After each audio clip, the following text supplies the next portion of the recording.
Jake Paul got knocked out last month. I saw that.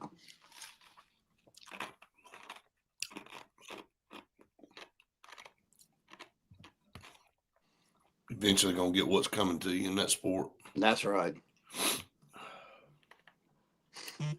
All right, we will start here in a minute for TV. I still sound like I've been smoking for 30 years. Everybody, I apologize. Nobody needs a couple days off more than me. I don't normally say that, but I'm looking forward to shutting it down after today for at least the rest of the day and tomorrow. Good Lord. Well, hopefully, Brett, there's not as much content to throw out there from Auburn's standpoint today and tomorrow. Right. It shouldn't be. Portal stuff. So. Well, portal stuff, but the portal stuff can wait because until that last day, there's still decisions being made, aren't there? Right. I mean, even the ones that enter the portal may end up back with us. I'm not saying that's going to be the case. The concern is just how many's getting in, and we'll talk about that. Major concern. Yep, and which ones? And did we think that we would hold on to a few of these defensive players? Yeah, with Durkin coming back, and I don't know. Yeah, I agree with you. It's okay. A little bit more than I expected. Oh, we got 15 seconds.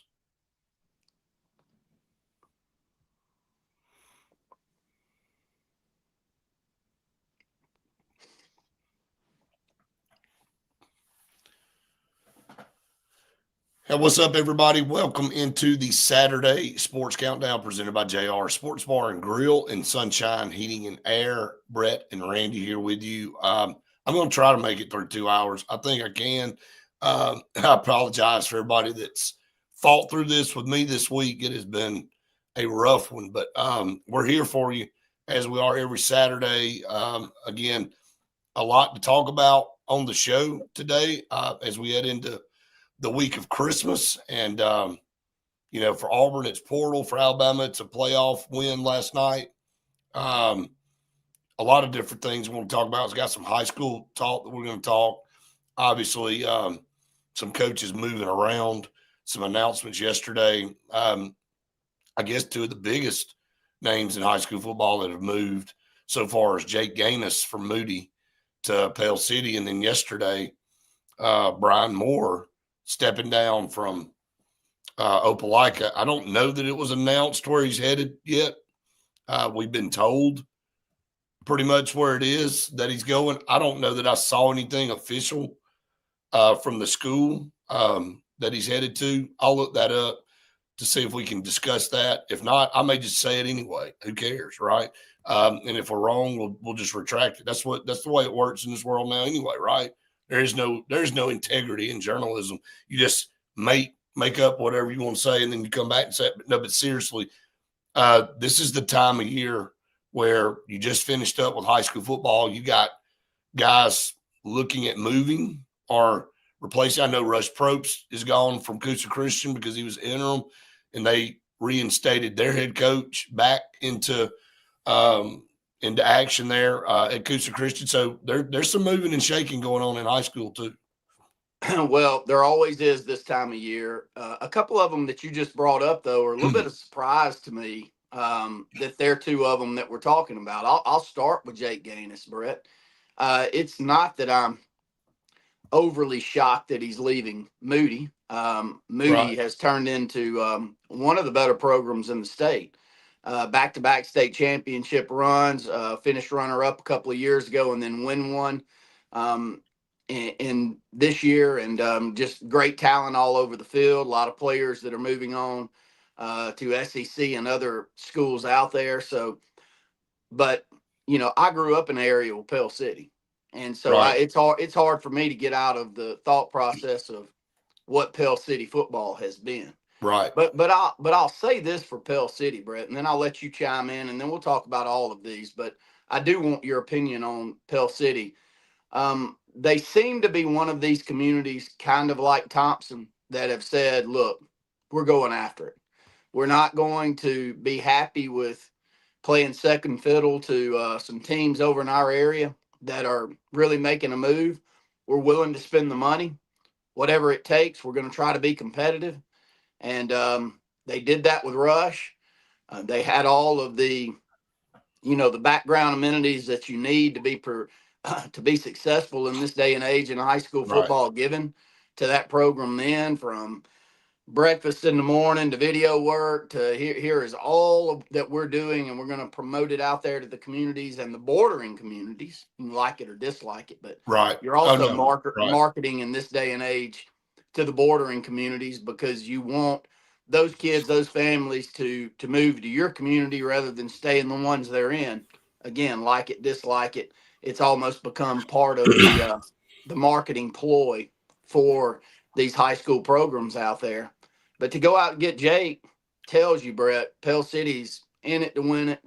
I've always appreciated that community, but it's never been a true winner in football, ever. Do I think Jake Gaines can get it there? Yeah. Well, what's to make me think he can? Moody had never Well, you really did the been same in thing for some. Moody. Moody was Yeah, not a winner. that's They right. weren't. But So, yeah, but go. Pell City, you and I know a lot about Pell City. We've seen a good bit of them over the years. We have, and I think the pattern of what they've been doing lately shows that they're tired of being subpar.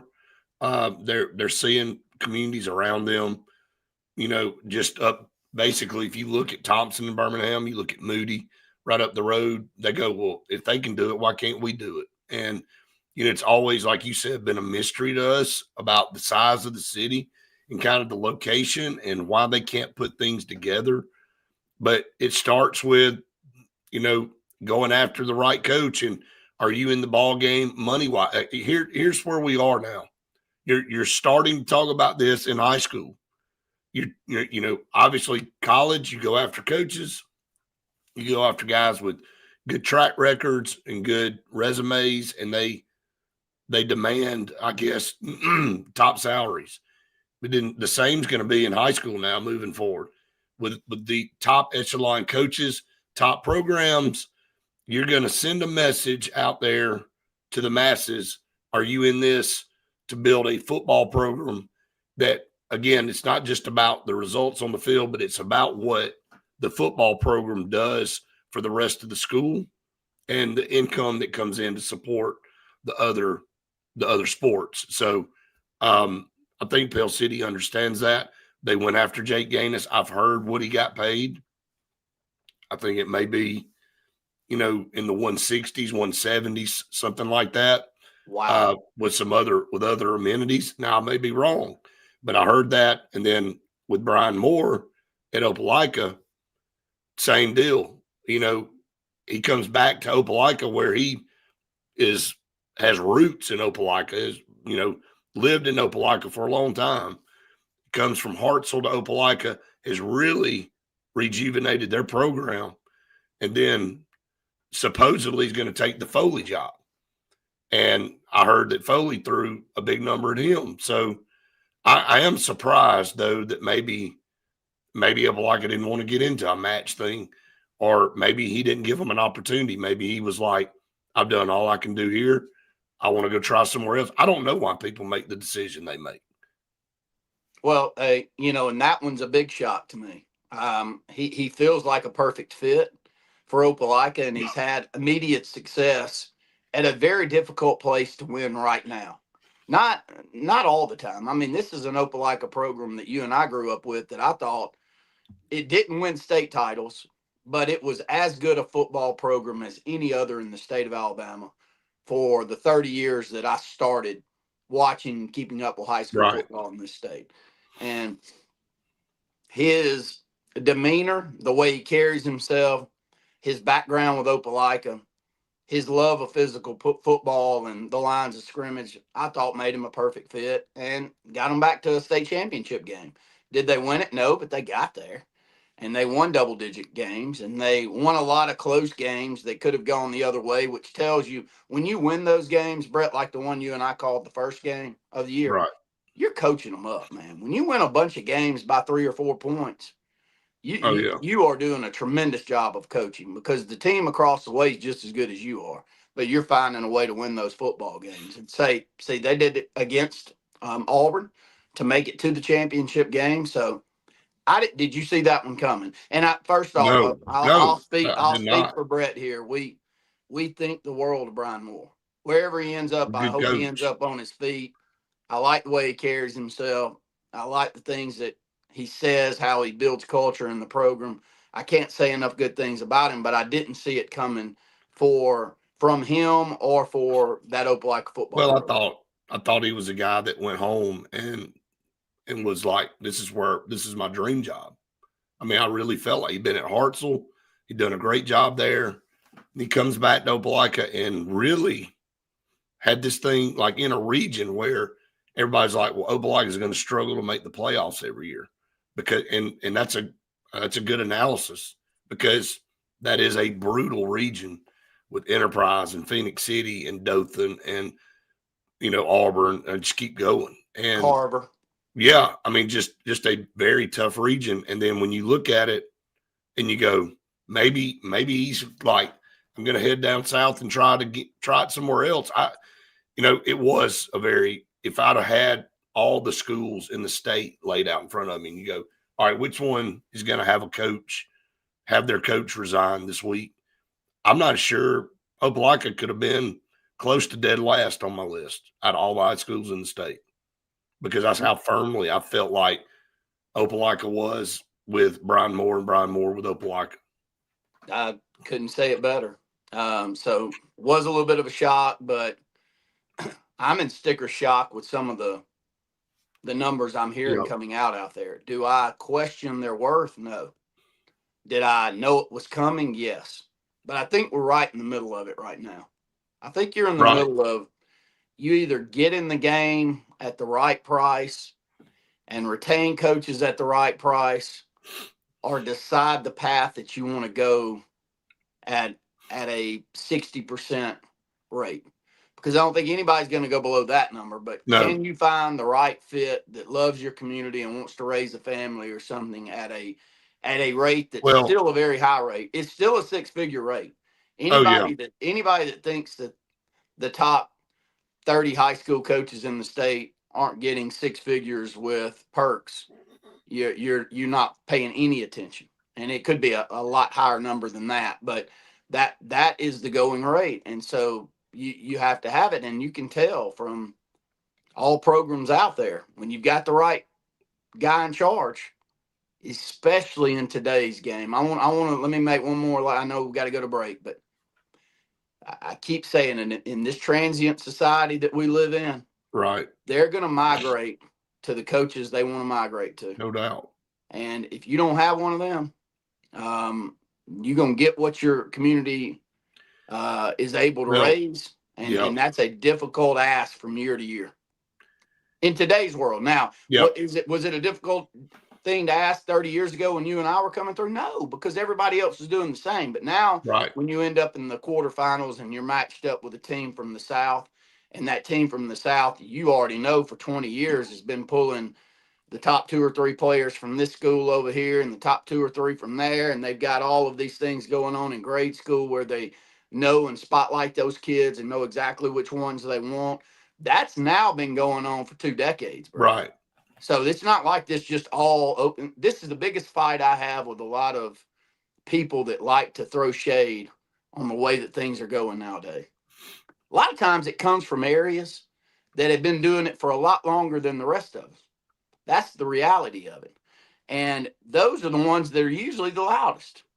Well, the ones that have been doing it and have been getting away with it, I guess, so to say, if you want to say it that way, when others start playing the game, they don't like it. Hey, I'll say this. I thought about this past week because we got a good friend down in South Alabama, Rick Cleveland, that does games with us. And Brett and I argued with Rick that there is no comparison to public and private, and the public side of things is not able to go out there and recruit the way that private was. And about 4 or 5 years ago, we had a good back and forth with Rick on that. Well, I'm going to say 4 or 5 years later that Rick was right, because he saw it going on down there and he was dead on. The private schools, yes, they have the opportunity to go out there and pick them a quarterback, pick them a linebacker, find them in the 4th or 5th grade, develop them, but they got to make all the pieces around them kind of fit with what they're doing. Well, the public schools, what Rick said, and they're doing the same. Oh yeah. Those kids are bouncing all over the place. And so I know we can get into that public and private discussion, Brett, and we probably should, Right. because it's one of the top discussions out there in high school sports right now. And I don't have the answer of what's coming down, nor do you. But we're more than willing to talk about it a little bit, with the understanding that this is not an easy decision to be made by anybody. Well, and it goes deeper than just the players coming in and whatever. If you got a big time coach That's right, and you have a program in a school system that you have made it a point to show that this is important, and it does so many more things for the school when you're successful, you're going to pay because of the ripple effect it has on everything else. And we'll dive into that more when we come back. We're going to take a break. Stay tuned. More to come right after this.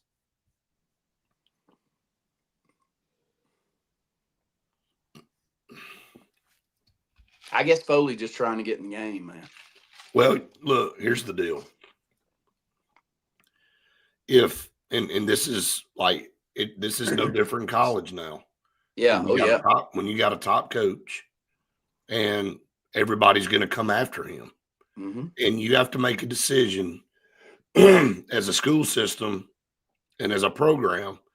Do you want on Friday in the fall? Do you want to be a team that's going to compete at the highest level? And it's not just about the players that you feel like that coach can attract. It's about the time and the effort and the staff that they can compile and the hours it puts in. Like, I know that's a big number, but if you see some of these top coaches and how much time they put in, and then if you see these supplements that these assistants make, which is awful, like if you're in a championship program now, if you just show up and it's not important in your community and you're just, hey, we'll just go out there and do the best we can on Friday, and we don't have any ambition to win a state championship, then, okay, you're going to pay whatever you feel like is fair to get whatever coach that wants your job, and then you move on from there. But if you're trying to be at the highest level, whatever classification you're in, it's resources, it's the coaches, and it's the players. It's all three: resources, coaches, and players. And a coach wants to go somewhere where they feel like they've got the support and they've got the resources to be able to do the things that they need to do. And then the players, like you said, they want to play in a program that has the resources, and they have a coach that feels like they can get them to the next level. That's right. The bottom line. That's it. Because it is truly an economical decision now. I mean, look at what an 18, 19-year-old kid's going to make on the open market if you're a top-tier recruit. Right. I mean, I'll just throw one out there, and I'm not saying it because, first off, I think the world of his family. I'm just now getting to know him a little better, but I think we're about to watch one come through our program that's quarterback. Oh, yeah, man.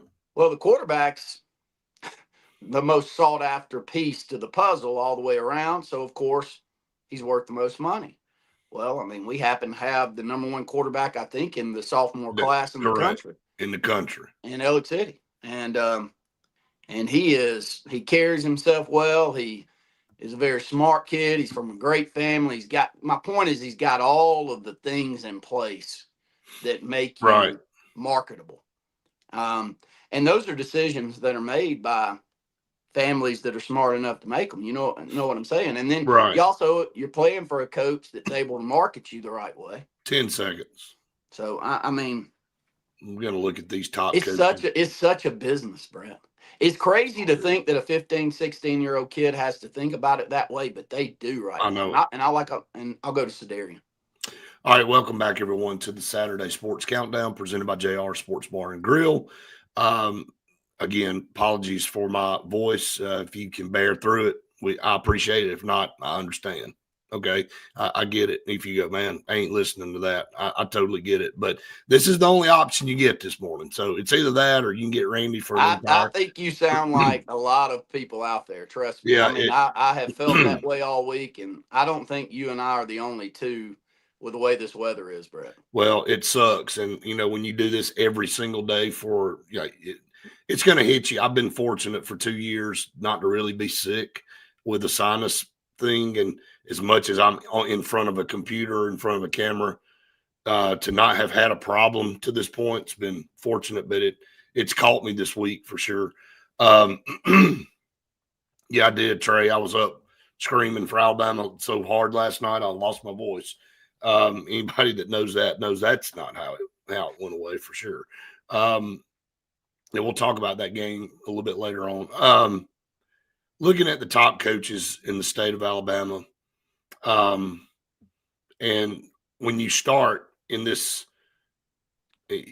when you look at it and you see the top programs, obviously you look at Mark Freeman and Thompson first, and then you look at Patrick Nix at Phoenix City, because you look at the 7A classification and you go, okay, those two programs have kind of separated themselves from everybody else. Now, Keith Etheridge is a great coach too, and he's at Auburn. Obviously, Brian Moore is up there. I'm starting with 7A first, and we'll work our way down. Coach Floyd, you at Trustful. Well, Josh Floyd's up there. Josh Floyd hasn't been able to get to a state title game. Every one of those I just mentioned have. Oh, yeah. But that just tells you Hewitt's in a place just like that region in East Alabama. The Birmingham region's equally as difficult, and you can have a great football team and not even make the playoffs. I mean, it's just the way it is. Yeah, and, he's been a consistent winner. He's put a ton of players in the SEC and others. You've got to look at it a number of different ways, Brett. He's built a program with facilities that can compete at that level. He beats those teams consistently. It doesn't mean he beats them more than they beat him, but if you beat them at all, Brett, I mean, if you're Hewitt and you beat Hoover 1 out of every 3 years, and I know that doesn't, I'm not saying that that's the way that it is, but they do beat those programs and compete with them consistently and have great players coming through and still have great players coming through soon too. So yeah, he's a wonderful coach. I mean, if you want to see what his value would be, put him on the open market. That's the way you have to look at all these coaches, Brett. What's their value on the open market? Kind of goes back to mine and your conversation on Nick Saban over the years. I said for a long time we have no clue what the market is for college coaches because Nick Saban has not shown us. If he would have said, man, I'm just going to look around a little bit and see what the top bidder will bring to me. I said it when he was making $6 million that it was probably 12, because if he had Texas offer 12, Alabama would have matched. So there was no telling what the number was. Well, you go to your point right there with the high school coaches, Brett. You want to see what the market is. Let the top 4 or 5 of these guys get on the market and see what somebody's willing to pay to get them there. And there are programs, and, we hope we didn't speak ahead of schedule right there, but when you bring up one like Foley that JJ knows a ton about. Right. I mean, Brett, the tax basis, the part of the state that you're in, the growth potential in that part of the state, I think they're getting prepared for my father-in-law told me this, but I think that Baldwin County area is getting prepared for another 50,000 heads in schools over the next 10 years. And it's because of industry growth and migration to the South and all of those things that are going on. Well, where are they going to, where are they going? Right. Well, some will go in new schools like Saraland and Spanish Fort and keep going down the list of the new schools that you and I have seen pop up. But some are going to make some that have been around a long time actually competitive. Mary G. Montgomery, Baker. These are schools in the last 3 or 4 years that Brett and I never talked about competing. Now every year we're talking. Does it mean they win championships? No, but man, they are winning a lot of ball games in every sport and getting really good quickly in all these sports. Well, Foley's sitting there in the same boat, Brett. They're 6-8 miles up the road in a really, really tourism-rich area. And they've got our good friend Don Staley was highly involved in getting that Foley tourism set up. And they've got those fields, and they've got all of the youth sports around, and they've got the water parks and all of the. I mean, Foley is set to be a mecca. They are Thompson. in the southern part of the state. I truly believe that. They've been an untapped oil well. Agree. I mean, seriously, it's like you got to go out there and find it. But once you find it, it's a gusher. And, you know, we've always kind of bypassed that down there. They've been an afterthought. Really, the only person of note to talk about through Foley's been, you know, Julio. That's Julio all everybody Jones. ever talks about. It's Julio Jones. Julio Jones. You talk about Foley, it's them. You never talk about a consistent winner. No, because they haven't been. well, that's what Barry Thompson. I mean, you know, all those. But seriously, that's it. where that's it. Just a smattering of a few guys that you talked about, but you know, look at Stuart Floyd at Clay Chalkville and look at Kurt Johnson at Ben Russell. And we'll stop there because we got to get the break. Come back. I want to talk about those two guys. I don't know that there's two better coaches in the state. Get Alabama, Mississippi, and North South too up there. We haven't really had. We'll definitely talk about that. But I want to continue to talk about these top guys in the state. And I'm just going to say nobody's won more than Kurt Johnson has in the last 4 years. And nobody's won more championships than what Stuart Floyd and what he's done at Clay Chalkville is crazy. And so you want to look at a program that's on everybody's radar. They've beaten Thompson 3 years in a row. I mean, how can you not say Clay Chalkville's not the best program in the state of Alabama? I mean, hard to argue. I can make that argument. From a power ranking standpoint, it's hard to say that they're not. They've beaten the top dog in 7A 3 years in a row. So I don't know what else you can say to be a driving nail into a point than that one right there. So, all right, we're going to take another break. Stay tuned. More to come right after this.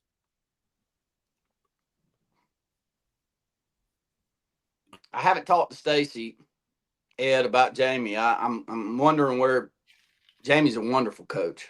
He and Brett got a great relationship. I mean, I love listening to the two of them hash it out on. Didn't he just take a job? He just stepped down though. Oh, he did. He's back on the market. Yep. Oh, again. Mm-hmm. He called you stepping down. Okay, that's right. So what Ed's saying is right. I mean, he's been in some really good market, but he hasn't. He did a good job in Florence, I thought. But he hasn't been in a program that was already built outside of Prattville, has he? I mean, Prattville was primed and ready when he took that thing over. And he was part of the reason they were primed and ready. Didn't he go to Charles Henderson? Gosh, I can't remember where all he's been. He was at Charles Henderson for a minute.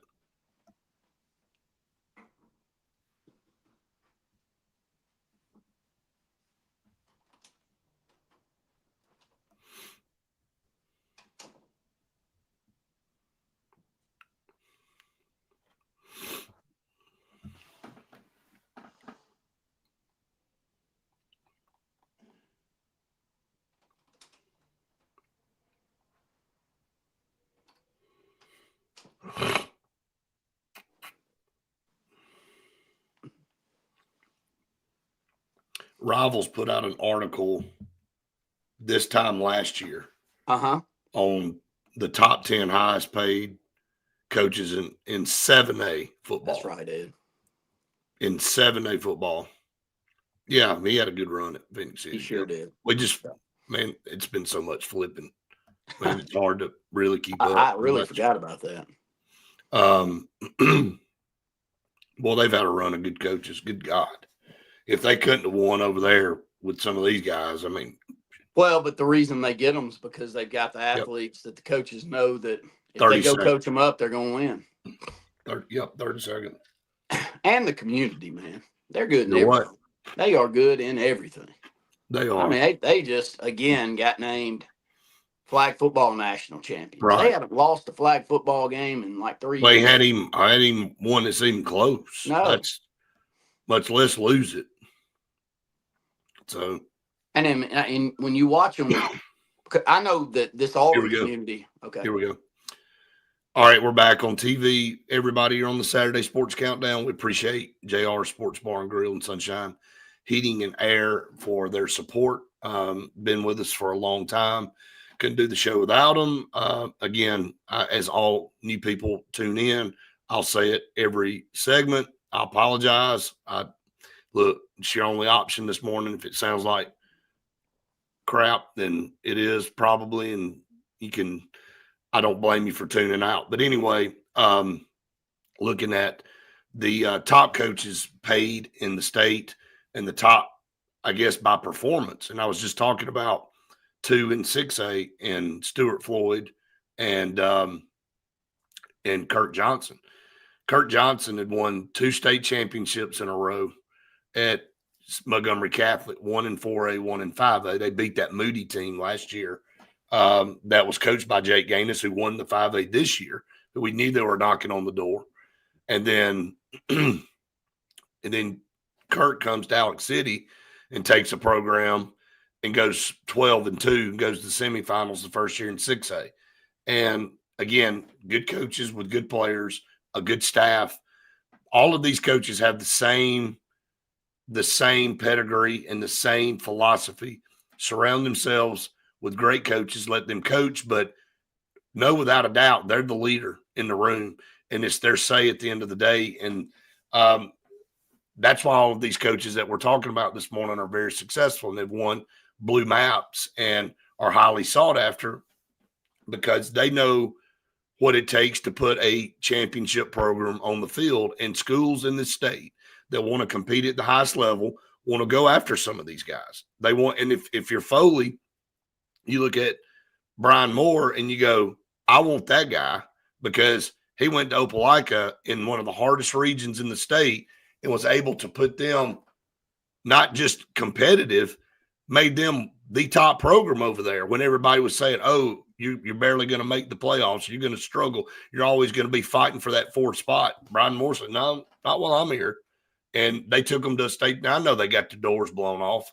Thompson was head and shoulders above pretty much everybody else, but they did get there. And so now you got teams like and schools like Foley that have never done much of anything that go, we're tired of losing.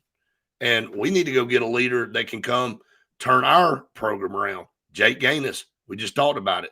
Same thing with Pell City. They if he can take Moody and spin them around, then, hey, why can't he come over here to Pell City where we're willing to do whatever we need to do, resources-wise or whatever? Why can't he turn our program around? That's the mentality. It has to be. And it's an arms race out there, Brett. From a facility standpoint, you've seen more facilities in this state really than anybody else. You're the one that comes back and says, Randy, you wouldn't believe what Winfield's got. And I bring them up, but you wouldn't believe what Piedmont's got. And those are 2 winning programs year in and year out in every sport. And right. You've got to be that program in your neck of the woods that people gravitate to. It's not the day and age of Mill Village area like we were, where your kids grow up multi-generational in the community and you raise them up from the 1st grade through and you build a product based off of knowing that family or the descendants of that family are all going to end up back in that community, and you're going to try to build a product out of that. I mean, those days are so far gone. The idea that they're coming back is just it's actually comical. Like I work in the EDA world. You do too, don't you? I mean, I don't work. I certainly give a lot of my time.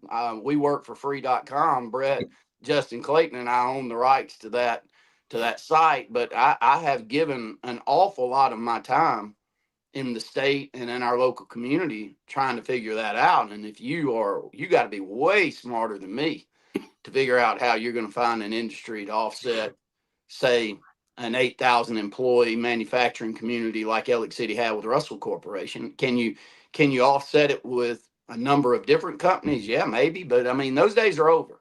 So Brett, people are coming out of your school, and the Braden Pritchards of the world, they may come back to Alex City. They might.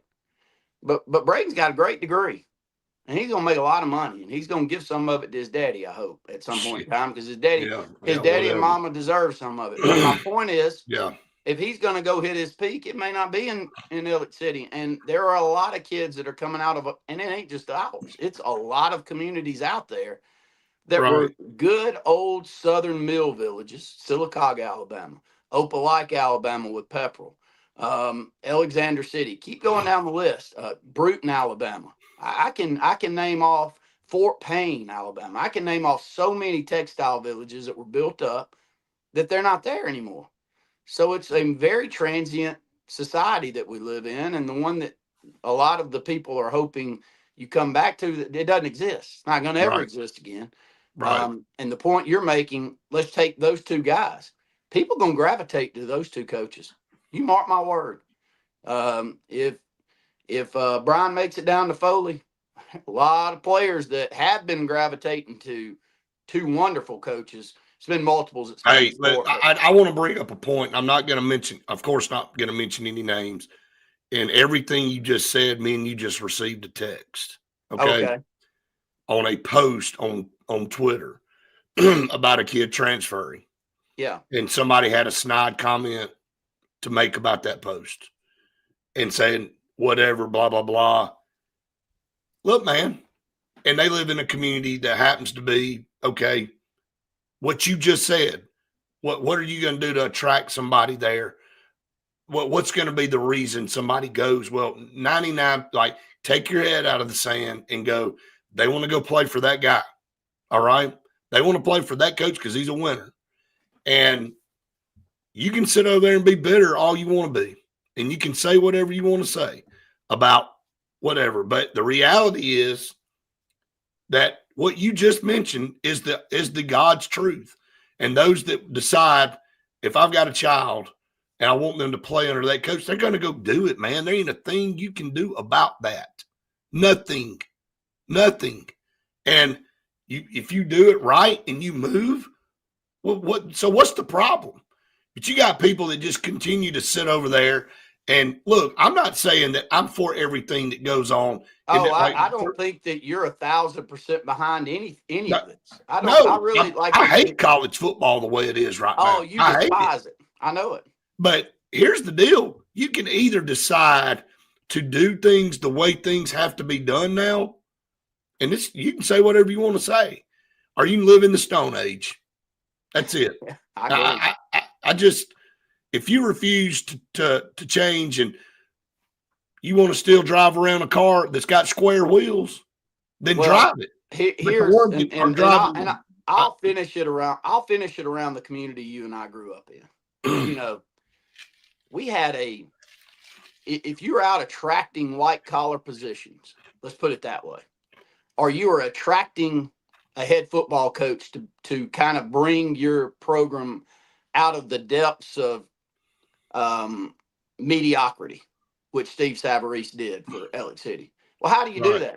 You send Russell Corporation over there to attract him. You and I know the story, and anybody else that knows about how he was able to be pulled out of Inslee is exactly how that worked. And you got all of the amenities that go with it. Well, these communities don't have that. They don't have that arm as much as they once did, Brett, that does all of the, we'd like you to come here to this community and be a part of this community, and you could help our athletic programs, but you could also help the community. We don't have the industry to attract to them. So you've got to do different things to attract. And that's I'll applaud you and Jay Reyes and so many in Elliott City for the decisions they've made, because you've got to have a school, facilities, things like that are attractive to others out there. And you can say, well, there's a lot more important things we can be spending our money on. Well, you're not hearing anything that we're saying here this morning, and you're not watching the way that this thing's being played out around the state. If you say that, you don't see it. And your kids in your community are hopefully going to benefit from that. I'm not saying that there's not some tough things that come down the line with the decision to go in that direction. Sure, there is. There's a lot of, hey, I've got a very good friend of mine that's son, I'm not going to say the name, but grew up in that Thompson community. Great athlete. Dad played college ball all the way through. Right. Gets to the point where it's his turn to play, and you got 6 or 8 move-ins for the baseball program that year. Well, man, that's where there's a sticky wicket. And I hear them loud and clear. But at the end of the day, that 6 or 8 that are being brought in probably are going to make them competitive on the statewide scene, because the ones they're having to compete with are doing the same. It is a wild, wild world out there that we're living in. It's there's a raw end of the stick on everything. Oh, there is. Yeah. You know, I mean, I hate to be that way, but hey, Charles Barkley said it perfectly this week, Brett. He could pull up, if you didn't watch what Charles said on the NIL world, you need to. He said the 1% screwing it up for the 99%. But the 1% now, the genie's out of the bottle. So you got to go figure out how to play for that 1%. But the 99%, and the ones that Charles was really speaking to, was women's athletics and college sports. Man, they're in trouble. They're in deep, deep trouble of losing a lot of scholarships. And I keep saying, and I know we got to go to break, but how all of this works out with Title IX is beyond me. I cannot get my common sense head around how you can spend the amount of money on men's athletics that are being spent through the university system and not do the same for the female side of it. You're going to lose. You're going to lose. We've already had this discussion. You're going to lose all these Olympic sports, which are the training beds for the U.S. Olympic teams. And not just on the women's side, but on the men's side, because you're not going to have the funding to keep those programs up anymore, because the schools are going to shift their funds in other directions. And that's a national discussion and doesn't get talked about at all anymore, though. It's like it doesn't. It's an afterthought. So I don't know. I don't even know where to begin there. All right, we're up against another break. Stay tuned. More to come right after this. I didn't see the text too. What was it about? Oh, just read it. Okay. I ain't gonna be able to say it on here. I can probably guess. You can guess who it is and where it is. Yeah.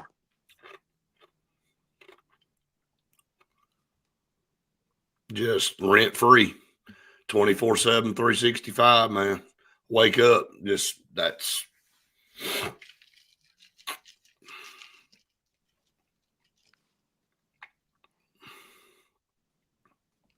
But you got a really good, you got a really good coach, really good facilities. So what's the third part of that triangle? Really good players. Yeah. Players want to play where they've got the best facilities and the best coaches. Period. Now, I know that ain't fair for everybody. Look, Alex City ain't built a high school since the damn 50s, okay? So we just happened to be coming through a time where it was time to build a new high school. And, 30 years down the road, when our school's 30 years old, somebody's going to be building a new one. You know what people are going to be saying? They're going to be like, hey, look at our community. Look at what we're doing. And it just happens to be the time that you're in. And you can get over there in another community and you can be bitter all you want to be. But it's the resources and it's the commitment that your community decide to put in to that school. And it ain't just about football. It's not just about football. Well, think about it. I mean, we have a community close to ours that did it not long ago, and they got lucky enough that the governor of the state helped with the funding to make sure that Clay County and Lineville were able to merge and create Central Clay. That's a good example. That's a good example. And they took advantage of having great leadership in place that cared about their community. And that's a beautiful, like, I remember the first time we went over there 10 years ago, I was like, my gosh, dude, this thing is compared to what we were. Well, and I'm not knocking Clay County, and I'm not knocking Ashland and Lineville. I'm not at all, but they needed that. They deserved that school. They deserved that school. Yes. Because again, I haven't heard anybody over there. There was obviously rifts between the two communities when it comes to the football side, because you took two rivals and you merged them, which is always difficult. But from a academic and opportunity standpoint, that was a need, man. Oh yeah, they I remember you saying that a lot. They needed it, man.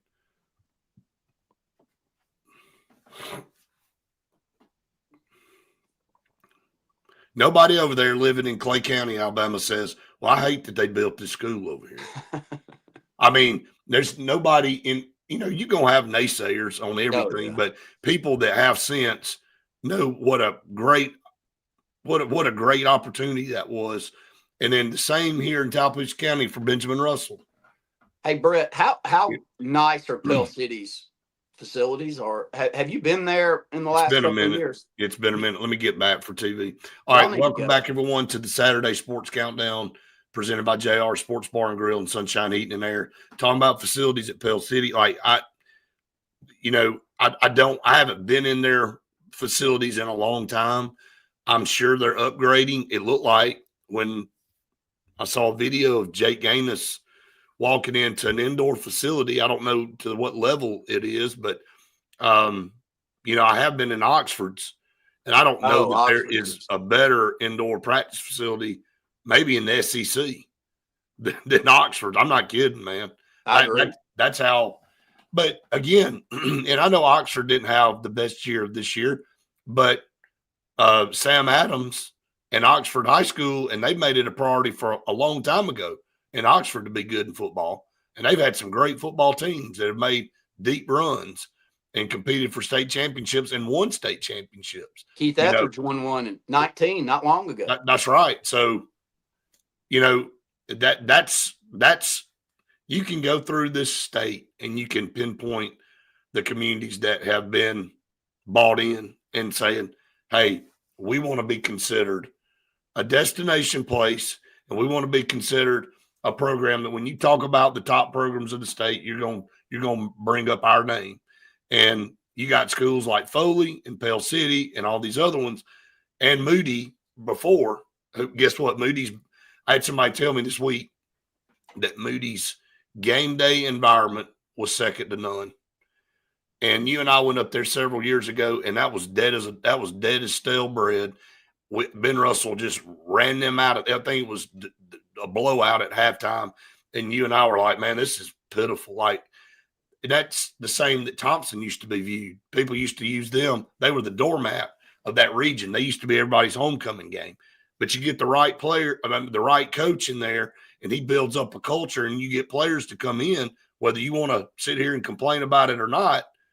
And you say, we can win just like Hoover won, or we can win just like so-and-so won. And they do that, and then they go, okay. And so Pell City and Foley and these other programs that are watching all these other schools go, well, we can do all that too because we got this stuff. And so they're sticking their foot in the water now because they're tired of going 2-8 or 3-7 every single year. We say this all the time. I can't imagine. We've been blessed with Ben Russell, and they've had down years for sure, but there's been more up years than down. Can you imagine? Again, it's not a cut against anybody, but can you imagine every Friday going out there knowing before the ball is kicked off that you're going to try to keep it within 4 to 5 touchdowns? I wouldn't want to do games with you, and Brett would tell you.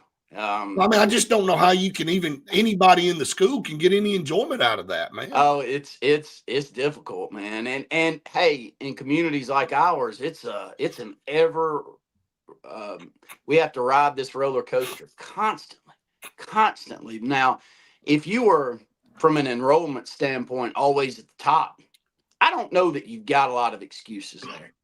Man, I have grown up in a community and played ball in a community where I don't know what, I mean, the powers that be have put us in a position where we stay on the bottom side of enrollment numbers and classifications my entire life. And then there's people out there, first off, I'm going to say they're exceptionally ignorant people out there that go, why didn't y'all get over the hump? Why didn't you win? What hell? I mean, why don't you come check out the ones that we lost out to? Why don't you go pull their enrollment and compare it? I'm not saying that that's the only reason. You can overcome that from time to time.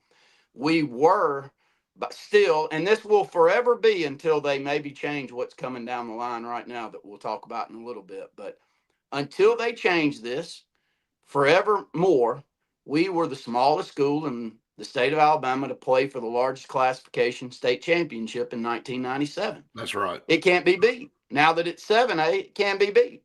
I mean, so we were playing against 2,200 student schools, and we were at 700. So like you can't ever beat that one. And so my point was though that for those of you that complain about 7A, 6A, 5A enrollment and things I like, don't think anybody has a bigger complaint than Ben Russell over time. oh, I completely agree. So agree. And to have the success Benjamin Russell's had over the last 30 years, 40 years, with the flash in the pan of jumping down to 5A one time and then jumping back up to 6A. I mean, it's been always 6A, man. Always had to survive as one of the smallest teams. And I don't know that you can go find a school in any classification that has lived in the bottom of their classification that has a better winning percentage than Benjamin Russell. I think you'd be hard pressed to do it. And then if you flipped it and had Ben Russell in the top of 5A for the last 30 years, I'm just saying. Well, I don't know how many championships you'd have. And I use this example a lot, but for those of you that get upset with the transient society that we live in, I like to use the Danny Horn example in Ellick City over and over. When Danny Horn comes to your community in the first 2 years, he's there. He goes 1-9. You have hit a level of pitifulness that I can't even come up with an adjective to describe it. And that's where we were. And I called all those games with Brett, and it was a very difficult ask. We had some good kids coming through, but you know, the thing that really flipped that, he brought a son with him. And he put a son at quarterback, and he won 11 games one year and 12 the next. Did we win a championship? No, but we got things back going in the right direction. So you take away that move in, hell, we might have created one, but we weren't in a state of the program. So my point is, you got to kind of know that though, and the decisions that you make are around those type of decisions, not just who's the right fit. I mean, it's who's the right fit. What can he bring with him? What did Coach How Story can he go do out there and Lynette? Huh? What did Coach Story do at Lynette? Oh gosh, yeah, he had. Hey, what's Philip Rivers going to do at St. Michael? He's got a dozen of them about to come through. They're going to win from now until the end of time, as long as the Rivers is back there at quarterback, and they'll probably win when those times aren't around, because the program is going to be expected to win, and It's going to be one that you want to play for. So all the coaching's important too, but those peripheral decisions that are made around those coaches are very important also. Yeah, no doubt. No doubt. All right, we're going to get to break. Stay tuned. One final segment here in the first hour right after this. Yeah, because Lord knows you don't bring Bryant with him. Hell, I don't know how long it would have been. That group that ended up winning so many ball games, I think in the 7th grade, they lost them all. Right. Am I right by that? Yep. Well. But in communities like ours, you got to say, okay, well, who can attract? Who can bring them in? Who can make the roster better? Right. Right. You're right. And so, I mean, I hear people complaining. I get it, man. I understand. Oh gosh. Yeah. Look, it's not 1982 anymore. And there's part of me that, wish things were all about community pride, and, you grew up there, and that doesn't exist. And that's over. Hey, from mine and your standpoint, if I ran down my 20 friends in high school, my 20 best friends in high school, maybe 3 of them live in Ellick City. Yep. Maybe 3 of them. Maybe. And I think that our generation is more than the next one coming through. And that's disappointing. It's disappointing, but there's not that major. Like when my dad came out of high school, it was like, okay, I'm gonna go get a textile degree from Auburn. I may go have to work somewhere for a couple of years, but Russell's gonna come calling. And when Russell comes calling, I'm going right back to that community I grew up in, where my parents live and all of my siblings live, and we're gonna raise our kids there, and he's gonna play ball in that school, and it's gonna be important to him the same as it was to me. That is over. Yep, it's Those over. days are done. I don't see that happening in the South anymore, other than the major metropolis areas. Our rural areas that we grew up in, the industry and manufacturing is just difficult to come by. Right. To have you something to come back to. Do I like it? No. Brett and I are there, but you see what we're doing. This is how we make our living. We make our living like nobody giving me a check. I sign my check and you sign yours. So I mean, it's the reason that we're around this area. Otherwise, we'd had to go somewhere else to probably get. That's the truth. It's the truth. You're exactly right. And so people can say whatever they want to, and they can do whatever. And I understand.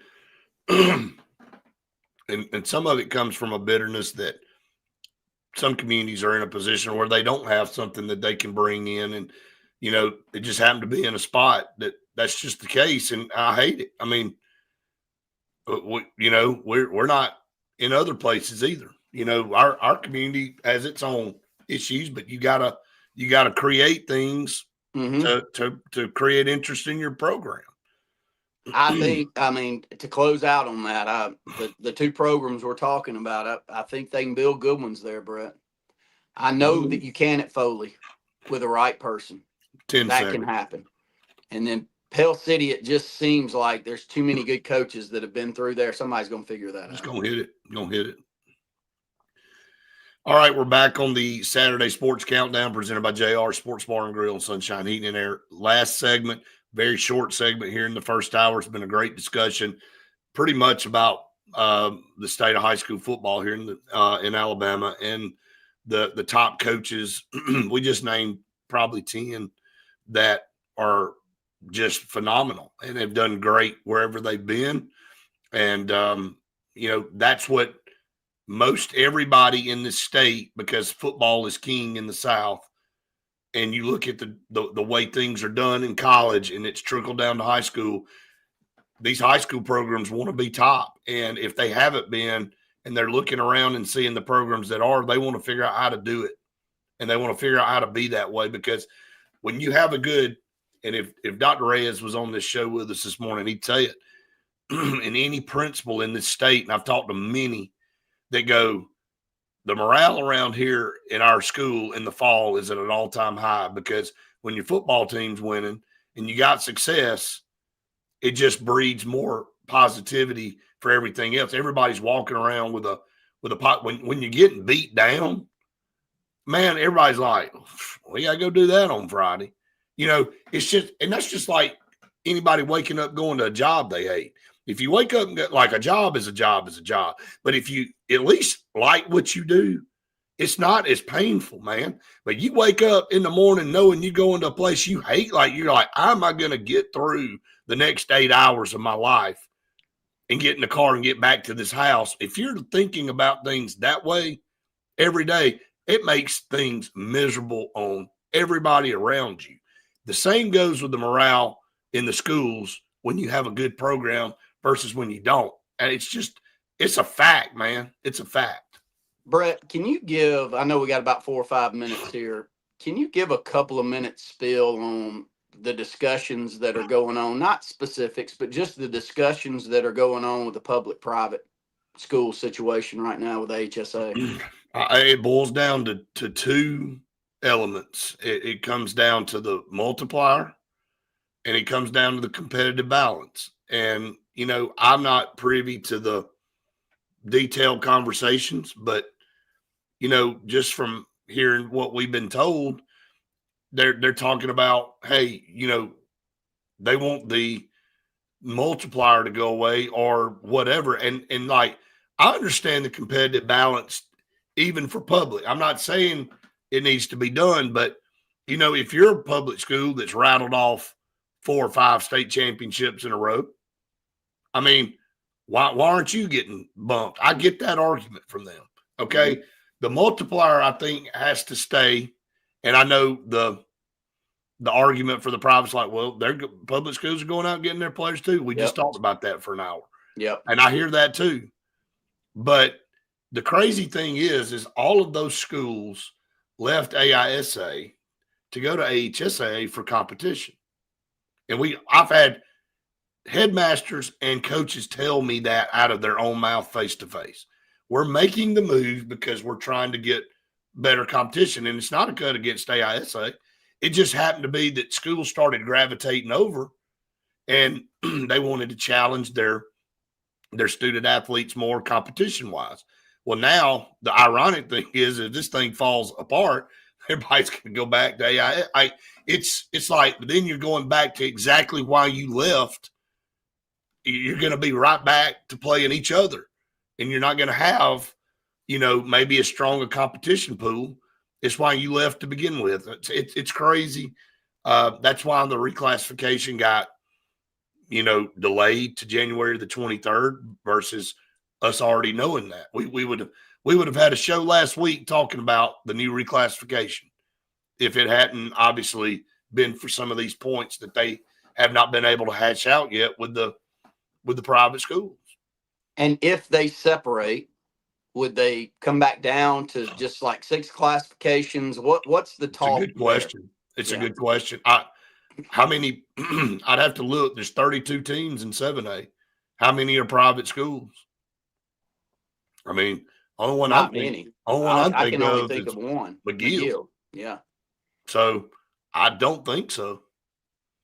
I wouldn't think so. I would think that. Well, but the problem is you're going to take so many schools away from 6A to 1A that, unless you just don't have as many teams in each of those classes. I just don't think you just have as many teams. I just think that you go from, let's just say the number, there's the last look I had at 6A was 58. And let's say, I don't know how many privates are in 6A. Let's just say there's 10. So instead of 58 teams in 6A, you have 48 or whatever. Now, okay, with taking them out, the pool's going to be different. So those 32 would be 6A teams. And then let's say the next 16 teams to make 48. The top 6A currently would then be 6A still, but they would be the bottom 16 rather than the top 16. That's correct. I wonder if that's the direction it would end up going. I really don't see this happening. I don't think anybody wants to take those private schools away. I don't think at the end of the day they really want to leave. I just think they've got to get in there and figure out what everybody feels like is fair for the whole gamut. The argument that makes sense is the multiplier. If I stuck my head in the sand and didn't know that all of the teams that they're competing against weren't recruiting players into their, you can call it a different word, but there's moving players in and out of those public schools. If I didn't know that was happening, then I wouldn't say that. But you take Mobile, I know it's happening. It's not kind of happening. It's happening at a big, big scale. And you send another great coach down south to Foley, they're going to migrate to him too. So they're going to start getting kids that are 12 miles up the road that want to move into that community and be a part of that program. That's about to happen even more. And you add a lot more heads in school systems down there. They're going to migrate to the winning programs with the best coaches. So right. I get it. And I can see where a lot of the fight comes from there. The competitive balance, I don't get that. And it's not just football. You got to keep in mind all of the other sports. The best one I like to use is soccer because I know soccer better than the others. I mean, Montgomery Academy's girls and boys soccer team doesn't need to be playing anywhere other than 7A soccer. You put them in 3A, it's they'd win 100 state championships in a row. It's the truth. They just won the boys in 7A this year. They beat Oak Mountain that hadn't lost in a couple of years. That's how good Montgomery Academy's boys are. And their girls, they've won so much they're in 7A too. I do think they lost in the semis to Auburn High School, but it was like a 2-1. I mean, it's not. I mean, they're going to beat them. Look at the vast difference in size of schools. I mean, but when you are at a private school like that in a sport where I've got to get 6 to 8 girls every year that are great, and you're in the city of Montgomery, and you're running club ball like we play the Montgomery Academy girls club ball team right now. I already know who they are. I've known them for 3 years with my daughter. and she's 10 years old. I can point them out. I already know who we're going to compete against 7 or 8 years from now. You put those set of girls in a 3A program, I mean, they're going to, they're going to destroy everybody. And it's what they did. And so I don't know the argument for competitive balance. Like I really like Bayside's volleyball team doesn't need to play in 3A. Rick Cleveland, and Lord love you, Rick, but if Rick Cleveland was coaching your tennis program at UMS Wright, he don't need to be playing in 3 and 4. He's going to beat your brains in every year. Yeah. And you know, and in fairness, again, you want to win a championship, but at some point in time, it's about competition. You're like, agree. If you know all you got to do is roll the ball out there to win it, that's okay. So that's the reason I would concede the multiplier before I would the competitive balance. I would concede the multiplier. I'd say, look, I get it. It is happening. We're a transient society now. People are moving all over the place. You're looking down at huddle accounts, and they've got 30 different kids that were at a different school last year that's at a different one this year. Brett and I did a state championship game 2 years ago where they had 34 different huddle accounts from the year before. You got to stick your head in the sand. And their best player came from right across the city. Yeah. So I mean, they had 10 best players, but the best player, who happened to be the number 1 player in the state, and that came from another school the year before. That's 34 in football. It only takes 3 or 4 in basketball. Oh, it only takes 3 or 4 in soccer. It only takes 3 or 4 in baseball and softball. Right. If you don't think that's happening, then you are not watching championship. Like probably one of the best. I won't say the name of the school, but there's a Northern Alabama baseball community that you're gonna find your way to. Oh man, ain't no doubt. You're probably gonna find your way to them when you're in the 4th or 5th grade. When you're pretty confident my kid's about to be special, I'm gonna find my way to that community. Right. And they've won about, a dozen state championships in the last 25, 30 years. I mean, they're going to keep winning them because that's how good that program is. If I was up there, trust me, you can get mad at me all you want. I'm going to find a way, if my kid's that talented, to get in that school. So it is what it is. It is what it is. All right, we are against the top of the hour break. We come back hour number 2 right after this.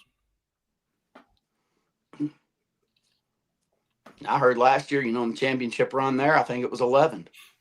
Oh, yeah. That were the whole team that either started at a different school. It doesn't mean they haven't been at that school for 3 or 4 years, because they probably have. It's not like they moved in that year. Football, they're moving in that year. They are. And it's not going to change. It's not changing. It's not going to stop, man. I mean, you can say what you want to about Jake Gaines, but he's not going over there going, okay. I mean, they're going to have people move to Pell City to play for him, and there'll probably be several from Moody. I hate to be that way. Oh yeah, there will be.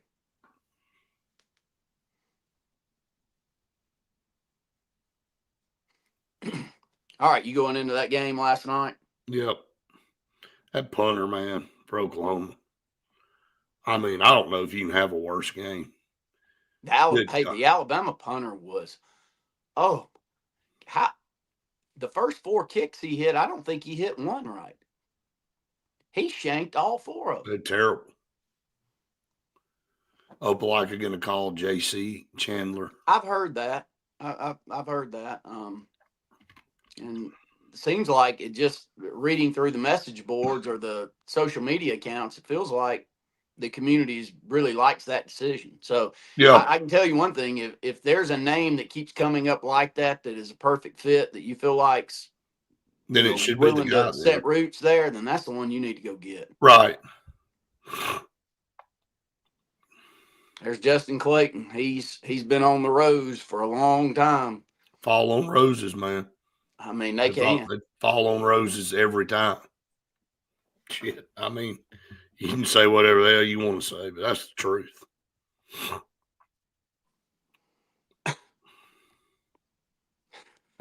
I mean, oh, poor old Justin. Justin, I think, hates him worse than anybody in my life that I know. You're close, but I'm almost certain Justin's worse than you, Brett. It's disgusting.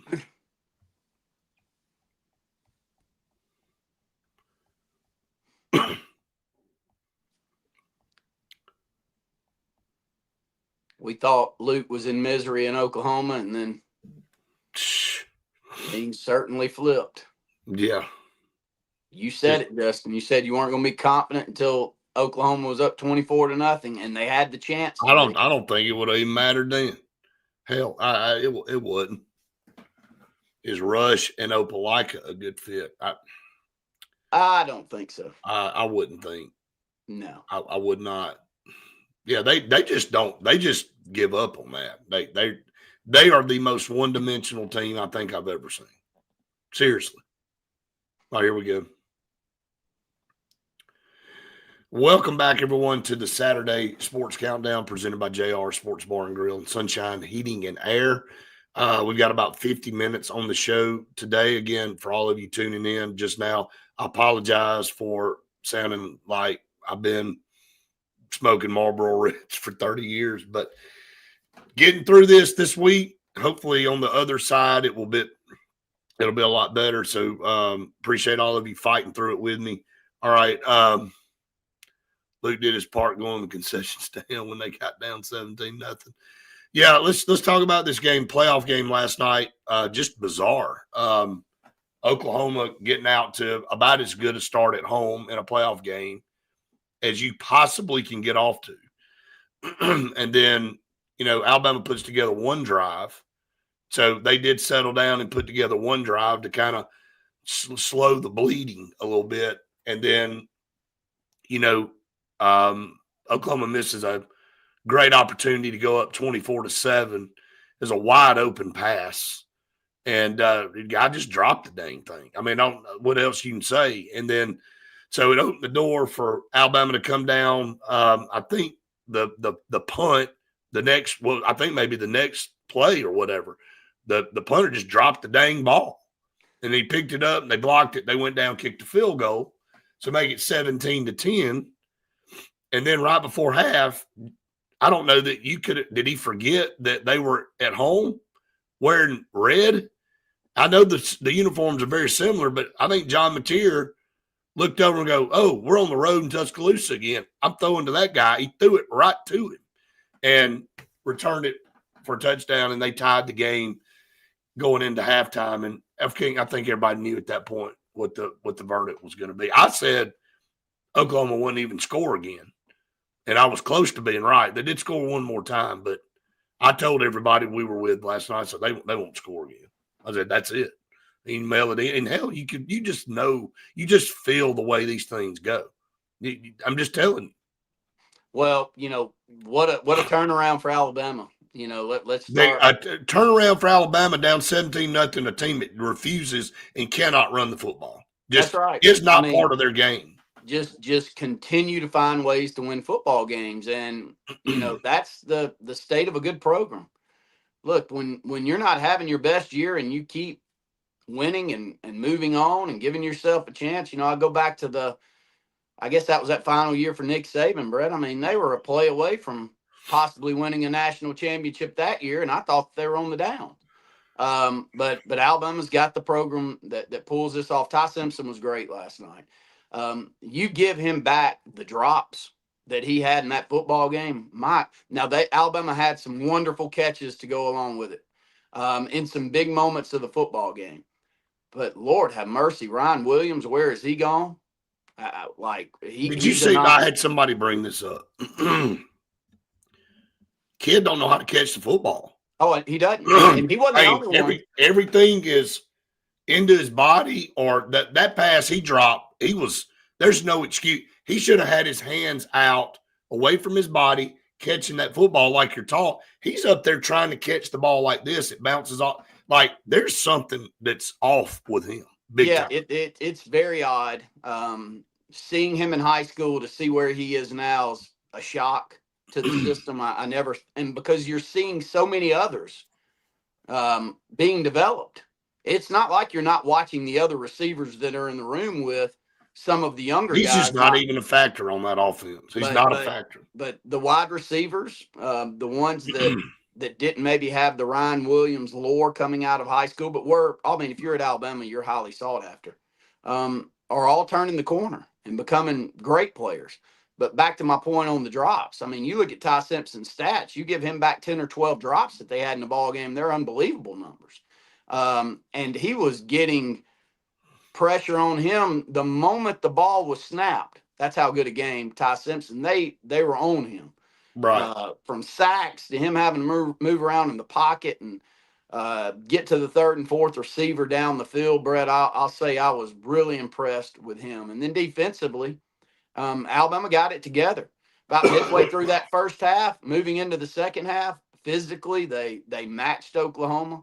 Oklahoma no longer able to use that quarterback run that they hit so often there in the first half for big plays. Alabama fixed that. And then back in the secondary making big plays. And then who would have figured that Alabama's kicking game would have been a better special team than we saw for Oklahoma? But Oklahoma's faltered there in the second half, and it was part of the reason that cost them the game. But more than anything, I think it's just. And I know the last time Alabama made the mistakes in the special teams and the pick six, and it beat them. Well, it was the role reversal for Oklahoma. It was the drop punt block for a field goal, and then it was the pick six and the drop pass. It was three key plays where Oklahoma could have really run that thing up, and they didn't take advantage of it, and they allowed Alabama to hang around, and Alabama made some plays and got themselves back in the game.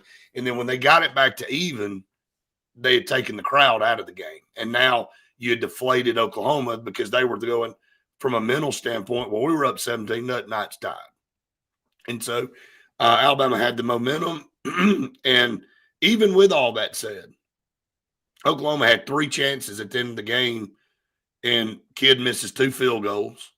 If you make either one of those, Alabama can't run the ball to run the clock out. So they did end up punting, but Oklahoma couldn't get the one score to force an opportunity to at least tie the game. So, hey, look, they get it done, so they move on. It's just odd when you look at their stat line and you see a team that ran for 28 yards and only threw for 230 to score 34 points. But their defense basically scored 10 points for them last night. Well, and I think that the point I'm making is that 230 is deceptive on how good Ty Simpson played last night. The receivers, they killed him. And Ryan Williams being one of them, but he was not. This is not some star-studded group of wide receivers. And, the thing that we talk about before the season, Alabama and Auburn would have thought you'd have had maybe a couple of guys on all SEC, all whatever teams, and you didn't have any on either squad because there has not been a good year. Well, right. And I'll go back to the comment that I made in the first hour. When you win a lot of close football games and you find ways to win, you've got a winning culture. And Auburn fans, you can be mad at me all you want, but every Auburn fan and every college football fan knew when Alabama got that thing back to even, they were going to win that football game. We've seen this too many times, man. And you can say that it's luck. You can say whatever the hell you want to come up with as an excuse on why your program's not up to that standard.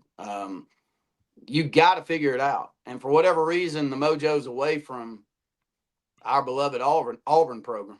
And until you get that type of mojo back, because they're not like, you watch Alabama play. I've watched them play in the past where you go, man, they're so much better than us or anybody that they're playing. Has there ever been roses more than this? And Justin just made the mention. The damn Lou Groza Award winner. He missed two field goals at the end of the game. One goes over one is so controversial, you can't tell if he missed it or not. Like when he kicked it, even Chris Fowler said, well, he made it. And then he was like, oh, no. I mean, it's like, and I know the rule when it goes over the top and has to be all the way in it's just, I heard so many explanations last night. I don't think they even knew. But it was like literally the one thing that's about most impossible thing to tell when you look up and you go, I can't tell if it was good or not. Of course they go, oh, it's no good. And so the second one was short by a yard or two, and they made the right call to go ahead and kick it because they were trying to conserve as much time so they could try an onside kick and go down and possibly try to score a touchdown to tie the game. But that thing, like the side angle of that kick, that ball hit a wind tunnel. That thing was on target and it went straight down. Like, it's like, well, roses, Justin. I need nothing else you can say. Justin's got a comment there. Ryan Williams getting an NIL raise after this year. Look, Alabama fans chime in. I think there's going to be a parting of the ways there. I can't imagine that the writing's not on the wall here. And he may end up having an unbelievable 220 yard. I don't see it, though. He's not on the field on a lot of major he calls. Is not a non-factor in this offense. He's not an option. He had one catch for 5 yards yesterday. I know it. And he was a non-factor against Auburn. Wasn't on the field a lot of that. He hardly even played in the game. I'm shocked, but I bet he ends up in the portal. And the problem with him is when you turn the film on, you've got to really – it's kind of like Perry Thompson at Auburn. You've got to really think that you saw something before that they're not pulling out of him. Because – I mean, what part of Ryan Williams and what part of Alabama says next year is going to be any better? It should, but the problem for Ryan Williams is the other 3 receivers around him are all getting better week in and week out. Well, I said before the season started, and I told Luke, I said, there's without a doubt who y'all's best receiver is Jeremy Bernard. I'm like, there is no question. And I saw it, even the flashy stuff that Ryan Williams did last year. Jeremy Bernard was always your go-to man when you needed to play. And he obviously was that guy again this year. And the only difference is Ryan Williams, instead of taking that next step to become more involved, he regressed and became a non-factor, which I think has shocked everybody as far as. And I want to go to Glenn's comment here because we talk about this a lot on Friday. Hey, let me get the break because we're way behind. Come back. We'll keep these going. We'll talk about the comments in the break. Stay tuned. More to come right after this. But Glenn, he took the safety away on some of the big plays. Yes, I agree. Probably there's some eyes on him. Why the eyes are still on him, I don't know. But here's the point. We had to try to sell ourselves on this with Keldrick Faulk this year. Let's don't kid our. When you look down at the end of a college football season, what do you have, 29 tackles? And you got 29 tackles in 12 or 13 football games. I don't care. I don't care how you want to spin it. When they're that bad, there's a reason. So let's go back to Alabama's best receivers over the last 15 years. Devontae Smith. Hell, I mean, imagine Devontae Smith coming out of a game with 1 catch and 5 yards because he took the safety away. Hell, that would never happen. Yeah, he took the safety away because he beat him 40 times in a game. I mean, no, I don't think that is a good enough reason to keep someone that's getting paid. And I've heard his NIL number's 2.7. Is that right? I mean, that's the number that's rolled out there. There's a lot. Here's the deal: like when you roll that over, when you it's year to year, right? All that NIL stuff, those numbers are every year. So when you roll that over, I mean, you look back, all these players always are like, what am I going to get increase? What? I mean, if I'm sitting down, I'm going, hey man, we pulling some of that to give somebody else. Yeah, we still want you, but got to get the production to the level that we need. Hell, got to go get a running back. Yeah, that's the shocking thing with Alabama right now. Or got to go get them. Why Alabama can't run the football has got. I have never seen anything like it, man. It's a shock. Like, dude, they hand off and it is -1 almost every. Like he gets hit in the back. Like I've never seen anything like it. Like you can just paint on it. Whatever the play they decide to run, it's a -1. It's dropped immediately. Is the offensive line, Glenn, you know better than we do, but somebody that's an Alabama, I mean, is the offensive line questioned as much by Bama fans as I would? Is the offensive line coach questioned as much as I would? I mean, their physicality. And look, all of this being said, Alabama's still in it. Glenn said it a little bit earlier. They may be the Ohio State this year. Hell, as an Auburn fan, I wouldn't be shocked at all. They just went on and won a national championship. It'd be just nothing more Bama than that. Roses. Just is what it is. Glenn, the one thing that I am certain with, though, is that I think Brett's thoughts on this are the best. I think you should get a fair evaluation of your talent coming into college for that freshman year.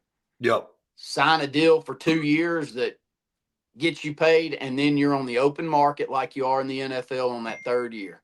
10 seconds. And if you're a big-time player and you're worth $10 million a year that third year, you get it.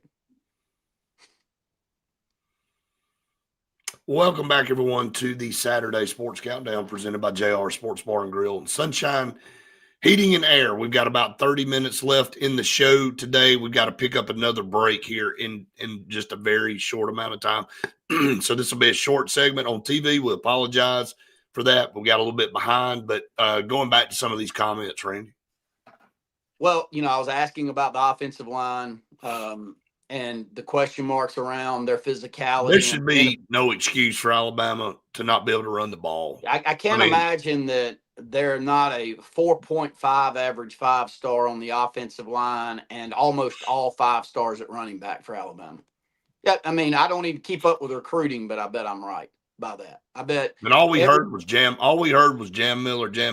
Which is wild to think that if you're going out there and picking up 2 of the best backs every year, you and I just know Crowell, but they're getting the Crowell of every class almost, right? Year in and year out, and for them not to have someone that I saw the craziest Alabama football stat.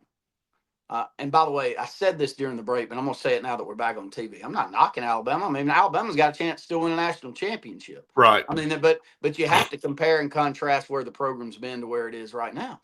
Alabama has had 1 running back this year go over 100 yards rushing. If I'd have told you at any point in time in my life, I would have told you that, you'd said, yeah, that's a joke. That's a total. Or either they're terrible. They're like Freddie Millen's year. Terrible. Oh, yeah, That's the only chance that you're going to have to come up with. Or Spencer Pennington's your quarterback and you're playing Auburn. Pitiful. I mean, you're going to have to be at the depths of your program. Jam Miller had 7 carries for 11 yards last night. Well, he had 23 or 28 yards rushing last night. 28 total for the team, but Daniel Hill had 43 yards. Daniel Hill had 9 carries for 43 yards and 1 run was for 30. Gotcha. So the other 8 averaged about a buck. So, I mean, it just there is no running game, which makes this even more intriguing. And yeah, like Justin, not look, I know everybody holds on everything, but I can't believe that shot where you talking about Captain Hook. Like you can't hook somebody more in open field than Proctor Hook Mason. It was the biggest clothesline of the century. And we didn't see that. But anyway, let's get to break here on the show and we'll come back. We'll continue to talk about the rest of the playoffs as we move into today. I got a game coming up here in about 2 hours, Texas A&M Miami. Why that game's kicking off at 11, I don't know. But NFL anyway, going up against NFL. Well, I do. Yeah, I know, but it's just wild that a game like that. I would have flipped that one and put Oregon, James Madison. No, but here's the reason they didn't flip that is they would rather not go against the NFL this morning. Right. And let that turd bucket go against the NFL this afternoon. Yeah, because it's going to be a turd. Nobody going to watch that. You're right. Good. So yes, put good that point. up against the NFL. Good point. All right. Take a break. Stay tuned. More to come right after this. You're exactly right. That's exactly why they did it.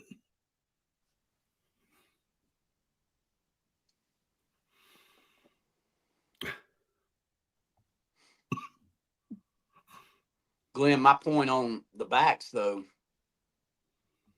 look at the star ratings for the backup backs for Alabama. Is the development that poor? Something's off there big time. But Alabama's culture and program's so strong that they can overcome a very mediocre offense. Best bet of the year was put a hundo on Alabama, Georgia, and A&M to run it all. Yeah.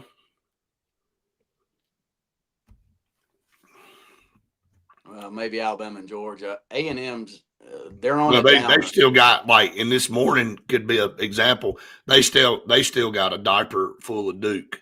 They can pop out there. They can. Right. I'm just saying, It's back to the culture, dude. It is a culture thing. It's like They've never been here before, so even though it's at Texas A&M, I wouldn't be surprised they go.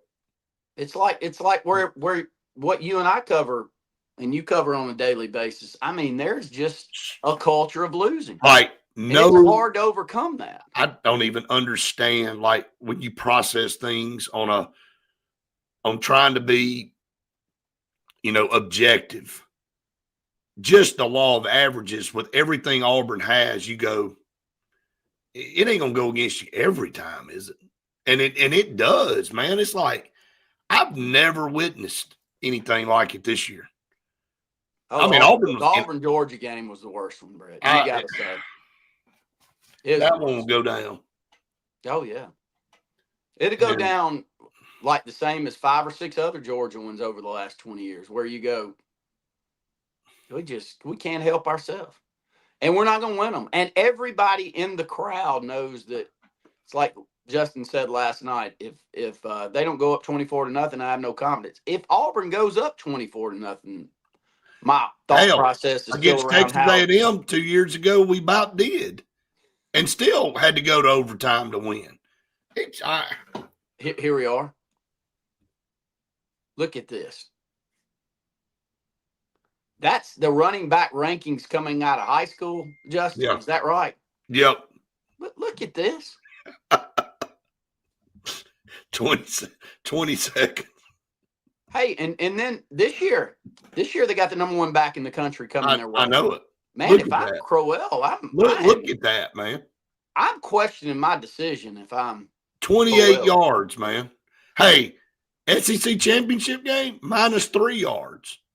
Right? There's no excuse for it. All right, here we go. Welcome back, everyone, to the Saturday Sports Countdown, presented by JR Sports Bar and Grill and Sunshine Heating and Air. Like, that is truly, we've been kidding around about this for a couple weeks, but that I didn't even, you and I have not seen, gone back and seen the actual rank. Like, how in hell are you that terrible at running the football? With that running back room. Now look, take Auburn. Take me and you out of this thing being Auburn. We're being objective here. Like, take the name Alabama away. If you just took those numbers and said, there's going to be a team in the playoffs that's got the number 1, 2, 3, 4, and 13 ranked running backs in their classes coming out. They're all in the same room. And they're running the ball. They just played in a championship game and had -3. Now, look, if we want to bring up somebody's been banged up and all this kind of, you ought to be interchanging guys out of that room. Somebody going down that's been injured, there shouldn't be a massive drop-off. Who's the running backs coach at Alabama? I'm serious, man. Because to continue to get winning football out of that is crazy. That is a joke. It is. Kudos to Alabama. I'm giving them credit that they can win and do the things they've done with the production on the running game. Like, I don't even know how Luke could spin this one. No, he doesn't spin it. He argues it just as much as anybody. And yes, he may point to Miller, and that is semi-part of it, but that's to say if you had Auburn's running back room in 2000 or 99, I could understand, like, oh gosh, you got one back there and then you've got a bunch of 155-pound running backs that you're going to try to throw in there to get some production. Robert Gillespie. Robert Gillespie's the running back coach at Alabama. That's what I just looked up. I think when I watch, Brett, the offensive line is so out of sorts in the running game, right, that it's more. I'm not saying that the backs don't deserve a lot of the fingers being pointed at them, but I think the and y'all tell me, I don't watch Alabama like Alabama fans. We don't cover Alabama and ain't going to, but yeah. Their offensive line play just does not look up to the standard that you would expect. And I bet anything if Justin went and pulled the 5 starting linemen for Alabama on that offensive line, I bet there's not a single one of them that dropped below the number 10 ranked lineman at their position in their class coming out of high school. I bet every one of them were wanted by everyone. I mean, Chris is talking about, he's an Alabama fan. He's saying, man, I'm disgusted. He's like, I can jump around back and forth all night. Chris Kapilovic, is that right? That's the offensive line coach don't for know Alabama. Yeah. Been at Michigan State, Colorado, North Carolina. He's known for his focus on technique and communication. Well, it ain't communicating on the ground. No. Houston, we got a problem on the ground. And now, air, it's been fine. And Ty Simpson is playing so when you take that into consideration that you can't scare anyone at all with the running game, and he's playing as well as he is, Brett. And he knows they're pinning their ears back coming. And he's, he had 230 yards passing last night, but I said it a couple of segments ago. He deserved well over 300 with his play last night. If you just don't drop half of the ones that Alabama dropped, he has over 300 yards passing and a great completion percentage, and they're barreling down his neck all night. I mean, like I said, I'll preface it. Oklahoma got the benefit the first time around of the special teams and the pick six. Mm-hmm. This time around, Alabama was the benefactor of the pick six and the special teams. And that was the difference in the game, because if you look at it, you take those plays away, man, it is tied. And but it counts. And so if you look and go, how does a team that can't run the ball and only threw for 228 score 34 points? That's how you do it. That's how you do it. No, I agree. And it's like, if I'm an Alabama fan, I'm not happy with the production I'm getting, but I'm probably happier about the product that I'm getting from a winning standpoint more this year than, you're still in it. You play in Indiana. Any common sense person out there knows that this team's nowhere near to the level that they've been in the past. But buddy, they still got a chance. Auburn would die to be in this position. One time. And like, I'll go back to the Georgia game, and you look at Alabama from that standpoint. They had -3 rushing yards in that game, 212 through the air. Georgia dominated. Georgia figured out a way to minimize and create havoc for Ty Simpson more than Oklahoma did last night. I know Oklahoma got after him in the first half, but then they made some adjustments. Alabama made some adjustments and got better. Got the ball out of his hand really quick. Right. In the second half. But Georgia, it again is the blueprint and for this game plan that you need to have against Alabama is like, look, they absolutely cannot run the football, but we've got to come up with blitz packages and things from different places to disrupt Ty Simpson. He only threw a little over 200 yards in that game. And Alabama was unable. I don't know what their third down conversion rate was, but it was terrible. They couldn't sustain drives. So, again, I know Indiana's very, very good defensively. Like, that is their bread and butter. So we'll see. I think Justin put that they came out already as a 6.5-point favorite. So we'll kind of see how that plays out. That game will be in the Rose Bowl, by the way. All right, let's take another break. Stay tuned. More to come here on the show right after this. Speaking of roses. That couldn't be perfect. More perfect. Of course, the roses end up in the rose. Then if they just get sealed to come out and sing the pregame show, Kiss from a Rose, it'll just top it all off. We'll just have the rose the damn Rose Bowl parade out there. Oh man. So you got that's going to be, I don't know what to think. I've got mixed feelings on this. I don't think James Madison and Tulane deserve to be in this thing. I don't. I don't either. I mean, come on, man. Hey, who in the heck is getting up for that tonight? And Well, they may beat them. They could beat Oregon. I'm just saying. I don't see it. I don't. And then Tulane, just why do you have to make things the way? These are not the 12 best teams. That's where I'm going. Vandy should have been in it. Absolutely, man. As much as I hate Diego Pavia, dude. Oh, I know it. We all do. Oh, my. Look at these numbers.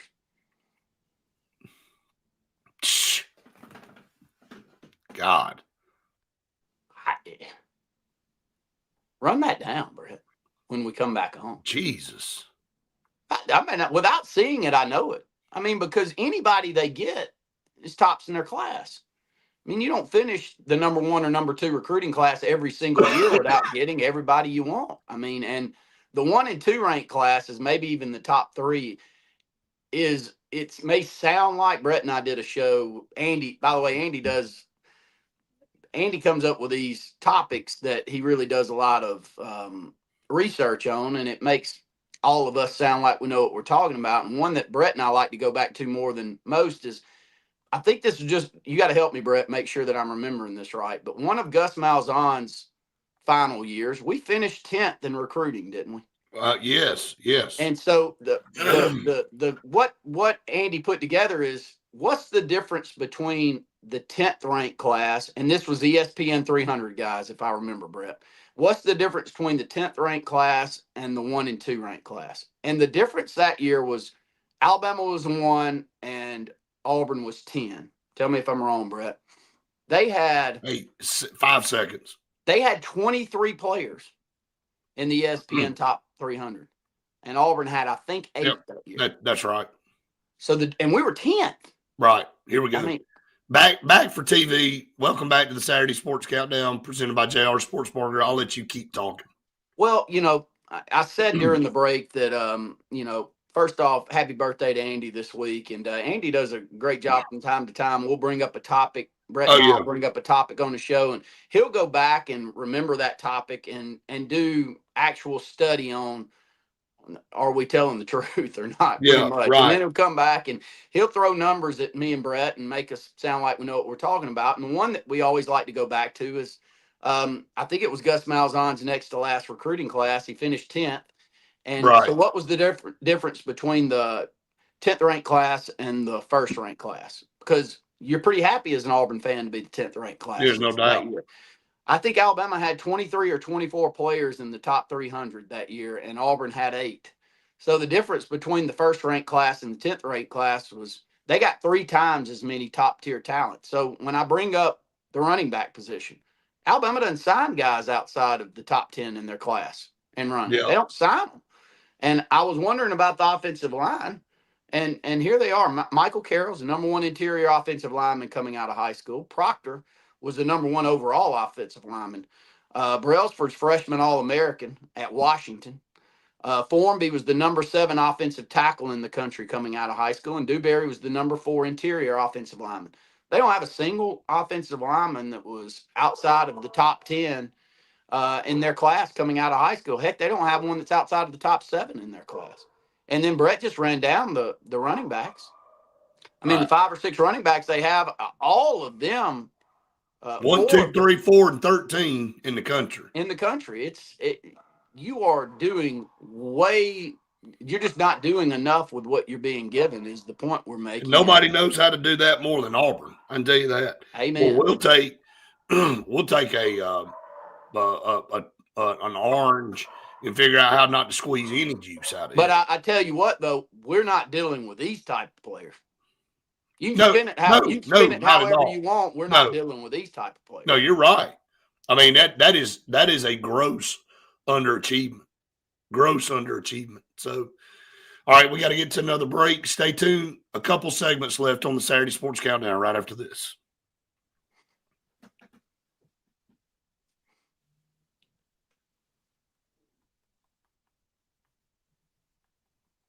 Is Alabama dead last in the conference in running the football? Gotta be. Does anybody know that? Well, they've got to be because their quarterback doesn't run it all that much either. I mean, it got to be dead last. That's my point is, though, even a bad Yeah, they running don't have a team, running quarterback. So even a bad, like Alabama was a bad running team last year. but Jalen Milroe, He made the numbers look pretty good.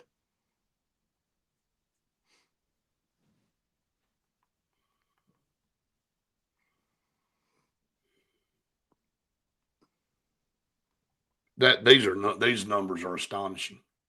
Like this may be some of the most eye-opening numbers of quality talent.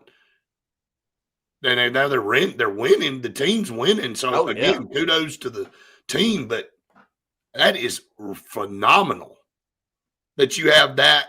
I don't think you think anybody else in the SEC has a running back room stacked like that. Georgia's is going to be just like it. I mean, but Alabama and Georgia's compared to the rest of us, none of us are even close to them. But that was back to my point on the numbers that, Andy, when you get a top 10 class and they get 3 times as many blue chip athletes as you do just by being in the number 1 and number 2, and then you compound it on top of one another, Brett. Right. Because Alabama and Georgia are in the top 3 every year. No doubt. So, all right. So let's say that you get 15 more blue chip guys than the 10th to 20th ranked class. I'm not saying you retain all of them, but you get 15 more, and then you don't feel the lack of development as much. You know what I'm saying? I mean, like right. Auburn, if we get a top guy, and we don't develop him, like let's just use DeAndre Carter. We get a top guy and we don't develop him. I mean, we'll talk about it nonstop because there's a limited number of those type of guys that we get. But if you get 3 times the amount of that every year, you're not going to talk about it as much. So, right. Chris says that he wants to say they're like the 120th ranked running team in the country. If Georgia's equal to them, they're not. I would be willing to bet Alabama's is better, though. Wouldn't you, Brett? Oh, there's no doubt. There's no doubt. Georgia's may be equal. Georgia's offensive line may. It's only going to be them 2, though. And for you to be the 120th ranked rushing attack when you know you need the running game. Yeah. I as an Alabama fan, it's not like I'm trying to compare myself to Auburn or anybody, but I would be. Hey, Chris, let me applaud you because I know we rib each other like Auburn fans and Alabama fans for being objective, though, and not always spinning things like, oh, well, whatever, and coming up with an excuse. So 10 seconds.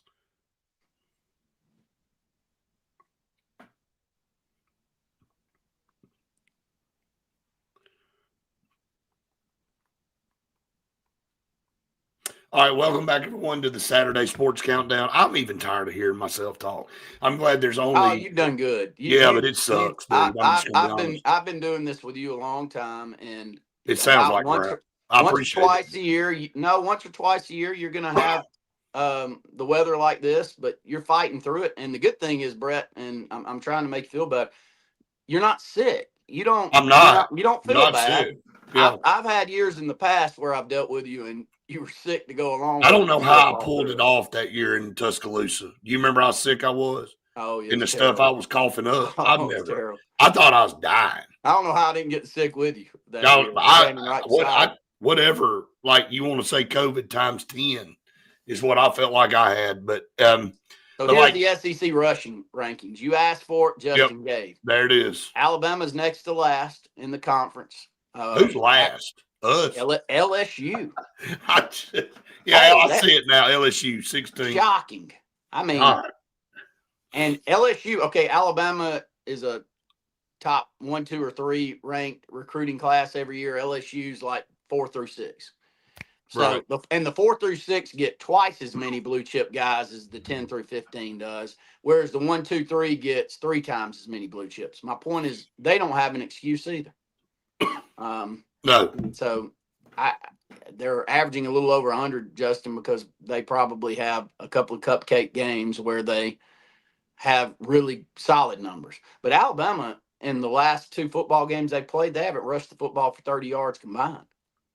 It's the most like literally last night when we were all watching the game. As soon as they went, there was a series toward the end of the game where Alabama ran it 2 consecutive plays and lost yards. I'm like, and with the game still in doubt, I'm like, what are you doing? Like all of a sudden you decided to run the football now, and you went backwards twice, and then you're like, well, it's 3rd and 11, 3rd and 12. Hell, this drive's over. They're gonna have to punt. It's like they just conceded. And I think that everybody was questioning, like, what are they doing right here? And so, again, they somehow are surviving. And, Justin, that number for Auburn should have been much higher. They're 7th, but Jeremiah Cobb not being a 1,000-yard rusher is almost comical. He had 906 yards with 2 games left. With Mercer and Alabama left, still didn't get there. And then there were games like Texas A&M, he had 4 carries. Like, shit, I don't even understand how Hugh Freeze screwed up. And I know he wasn't there the last 2 games, but how he misused him in the first part of the season is even more baffling than how terrible Alabama's running game is. No, I'm not going there because with all the 5-star, like but the lack of using him. I agree with not using him. I agree with it's unbelievable, man. The talent level at Alabama in the positions that you need to be able to run the football is mind-numbing. And it's not – now, I know that they got a new head coach, but to lose the culture of physicality the way – and they haven't lost it on defense. Alabama's still a very, very competitive team physically on the defensive side of the ball. I think they're giving up, 17 points a game. I mean, that's a pretty good number in today's day and age. It is. And that defensive group, physically stood up, especially starting in the second half. And Mateer wasn't going to do anything with his legs against that Alabama team in the second half after the adjustments they made. But no, it's crazy. But Alabama's still in it, and maybe they fix it. But I don't see it being fixed this year. I don't think that running game, nor do I think Ryan Williams is going to become a main key of this offense. I would not be surprised if Ryan Williams didn't get in the portal as soon as the season was over. I think Alabama would applaud it. Yeah, I hate to say that, but I really think that this is going to be a mutual decision. No, it's just not a factor. All right, today Miami, Texas A&M up first at 11, Tulane, Ole Miss at 2:30, and James Madison, Oregon tonight at 6:30. We got about 6 minutes left in the show. Miami, Texas A&M first. I would like to think Texas A&M will get back to playing the brand of football that we saw with them midway through the season. I can't get South Carolina game out of my mind. I know they came back and won, but good God. But the culture of that program's in the position that we're sitting in right now. It's in better shape than Auburn. Yeah, it is. But it's still, though, as Brett, a program that you think they're going to stump their toe at some point. Yep. So I think they're a much better football team than Miami. I think they're going to win the football game. But if you told me that Carson Beck and that team got it going offensively and were able to move the football against Texas A&M today and won the ball game, I wouldn't be surprised there. But I would favor, if I was a betting man, I would favor Texas A&M today. Yep, at home. I agree. Tulane, Ole Miss. Chris said Ole Miss by 14. I think that maybe more. Oh, I think more. It was that way the first time. Yeah, I think that pieces are still in place. Offensive philosophy still in place. Maybe somebody different calling the plays. Maybe a little bit different overall thought process without laying around, but still the same team. And that team's been as good as any in the SEC this year. I would hate to see them lose a chance to keep moving on because of turmoil that's going on outside of their own doing. I'm talking about the players. So I would go 3 touchdowns, if not more, against Tulane for Ole Miss today. And then James Madison and Oregon. I mean, any chance at all this is competitive? I can't see how. I mean, what? Who wants this moving forward? I mean, seriously, like, this is not a cut on James Madison, but if I'm Tulane, James Madison, let's go have our own 12-team playoff. I'd watch it. I mean, and then have a legit chance of winning. Now, if they shock everybody and beat Oregon and move on, congratulations. Again, I just don't know that this is what everybody was looking for. I don't know why you don't turn They the beat Georgia State 14-7, Randy. I mean, I don't know why you don't change these bottom half bowl games. Why wouldn't you change them into a Troy State and Jacksonville State? how good and was they're that the other playing night? How great good game, was that? wonderful game, but let them move on and let Right. Tulane and James Madison and other teams like that are not in that Power 5, or excuse me, in that Power 4. Let them go and play, and let the bowl games be part of the playoff process that goes along with those Division I teams that are just a little step below. I think you that just would look be at enjoyable. they just did not play anybody, man. I mean, the only team they played of note really was Louisville, and Louisville beat them 28-14. And then again, they beat Troy 31-14, and that was their last game in the Sun Belt Championship. I mean, I just do not have any business playing Oregon, and I hate Notre Dame too. But are you kidding me? You would rather not see Notre Dame, Oregon, or you would rather not see Vanderbilt, Oregon tonight? Vandy and Oregon would be. Oh my God! Massive, oh massive. My Lord! With Pavia out there playing in that one, and the offenses that we've seen, it'd be a great game, and all the hoopla around. You can like or dislike Pavia, but the camera's following. It's like Johnny Manziel. I don't like the way that either of them carried themselves in and around that Heisman Trophy. But at the end of the day, right, the cameras find their way to them, and there's always a storyline to tell from a media standpoint. Right. Well, see, that's the problem, Justin. Is that I agree. I hear what you're saying, but the problem was that they wrote the plan for the playoffs wrong to start. Yeah. They shouldn't have put them in there. They shouldn't have a chance to be in there. I mean, when you write the rules, I think they need their own playoff system. They do. I believe it. And they absolutely do. I think the crowds would be good, way better than they are if one of our teams redo the top 12. If there's 5 teams from a conference, Randy, then so be it. Should you be penalized because you're you're a 10-2 team in the SEC, and you're like, well, we just can't keep putting all these. If that's the year you've had 5 or 6 that deserve to go, the whole goal is to get the top 12 teams, the best 12. This is not the best 12. I'm sorry. No, I agree with you, and I think that the ratings are important, and I think they'll fix it. They'll have to. I think they'll be so bad tonight that they'll go back in and discuss that. And I've said this over and over again. If I were a Jack State or a Troy State that doesn't have a chance to play for a championship when you start the year, why are you starting the year? I agree. The UABs under Bill Clark that would have been good playoff contending teams in outside of a Power 4. That's why you're doing this. Give them a chance. I agree, man. And the crowd was wonderful for the Troy and Jack State. And that's the first time they've played since 2001. All right, let me say this before we get off. Fix that, Troy and Jacksonville State. Yes. Why are those 2 teams not playing every year in some kind of rivalry game? That is beyond me. Makes no sense why those 2 teams aren't playing each other. So, all right, let me get off for TV and we'll wrap up for social media. We appreciate everybody each and every day.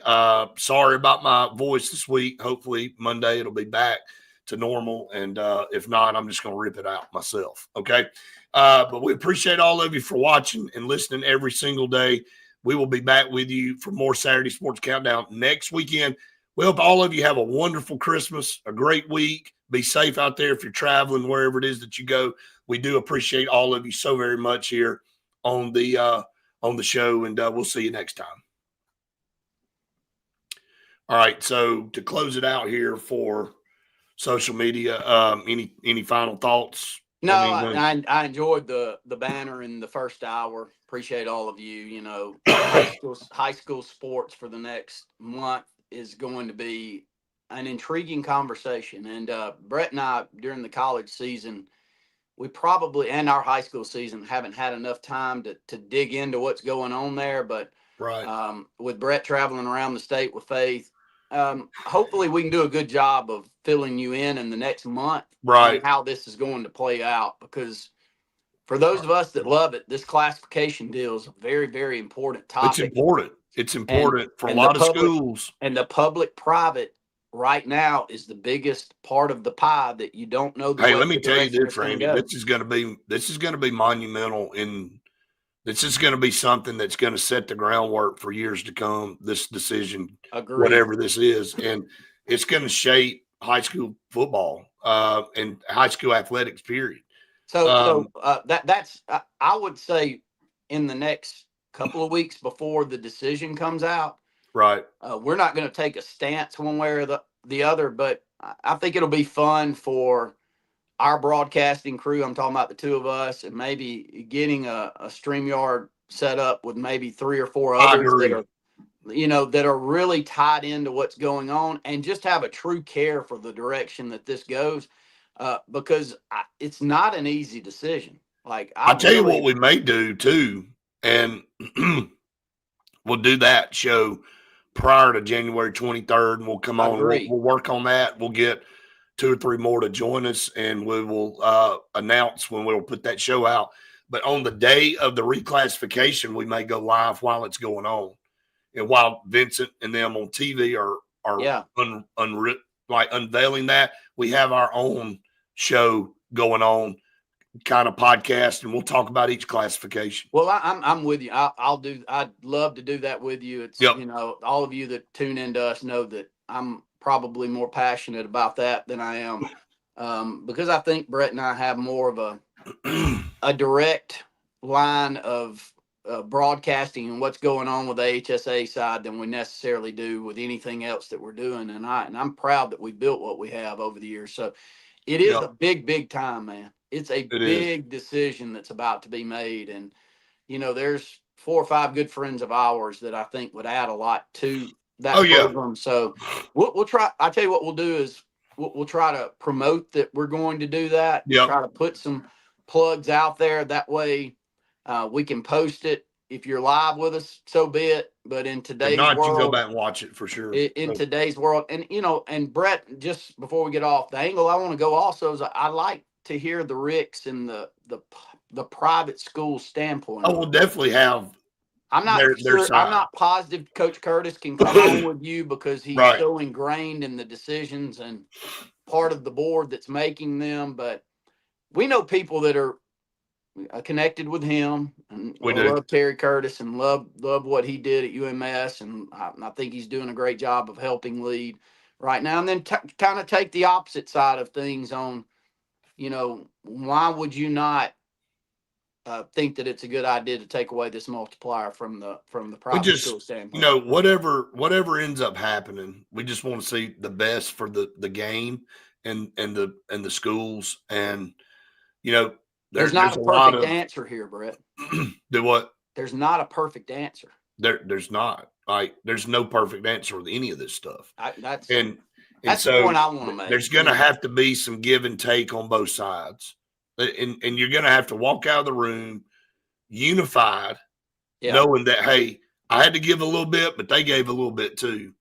And this is the best we can come up with, and this is just how we're going to have to operate. And I truly think the overall product's better with the best private schools in the state continuing to compete against the public. I think there's more intrigue around that. I think you go right back to the old format if you separate, because if I'm a public school, why am I playing a private school during the regular season? Yeah, why are you doing that? I don't think that's good. I first off, I think in the way the world's moving, those privates are only going to get. Hey, I'm going to speak like if somebody's watching that's at Glenwood or Lee Scott, I think all of you would say we just made the concerted effort to come over to HSA for a reason. And not only did they do that, they proved that they got over here, and not only did they want competition, they've been playing outstanding. Yes. Against better competition, week in and week out.